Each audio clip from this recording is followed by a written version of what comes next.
የሉም ሲባል ይኖራሉ። እሺ እግዚአብሔር አምላክ የተባረከ ይሁን። እኔ ሚስዮናዊ ወንጌላዊ ስማቸው ደነቀ ይባላለሁ።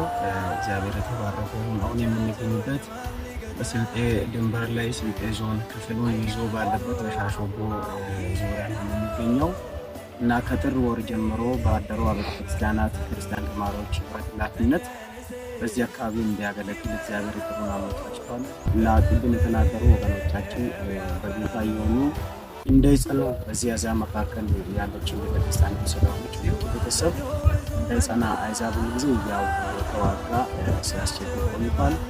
ከዛም ማነሻ እና ከረዥም ወራት የሚባለው ጊዜ አሁን ታዩት አዳራሽ ተዘግቶ ነው የቆየው እና ባደሩ ክርስቲያን ተማሪዎች ኃላፊነት እኔም ከመጣሁ በኋላ ሰበካም ስምረት ከሰጣ በኋላ እንግዲህ አምልኮ በሁለት ሰው ተቀጥሏል። ጌታ ብዙ ስራ እየሰራ ይገኛል እና ዛሬም የተገኘንበት ይህንንም የደረስንበትን እናንተ ለማሳየት ቀጥሎም ላለው ስራ እና ቅድም ወገኖቻችን እንደተናገሩ 3 ሳይት ነው የተሰጠው። ከአገልጋይ ማነስ የተነሳ ከባጀት እጥረት የተነሳ ተማሪዎችን ስለሆኑ አንድ አገልጋይ ለ3 ሳይት ነው። በጣም ትልቅ ርቀት ያለ አካባቢ ነው እና ይህንን አንድ አገልጋይ ከበር ማድረግ አይችልም።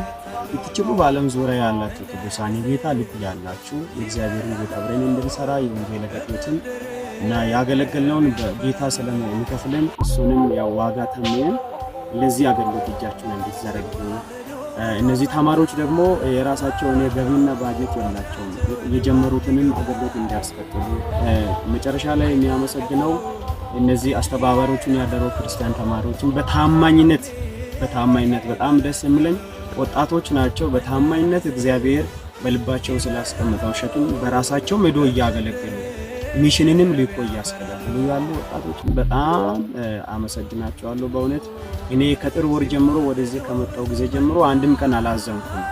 ከጎኔ እየሆኑ እየጸለዩ የተዘጉ ቸርቾች መከፈት ለነፍሳት መዳን ምክንያት እየሆኑ አብረው እየሰሩ ስለሆነ እግዚአብሔር አምላክ ይባርካቸው። ይሄ ስራ ደግሞ ወደፊት እንዲቀጥል ወደዚህም አካባቢ አገልጋይን ለማላክ ቅዱሳን እጆቻቸውን እንዲዘረጉ በዓለም ዙሪያ ያላችሁ ኢትዮጵያም ውስጥ ከኢትዮጵያም ውጭ ያላችሁ ቅዱሳን በጸሎታችሁ አንደኛ ቀጥሎም በአስፈላጊ ግብአቶች እግዚአብሔር አቅርቦቶችን ይሰጣችኋል። እኛ እንጸልያለን በአስፈላጊ ነገር ይህንን አካባቢ እንዲደግፉ ለማለት ነው።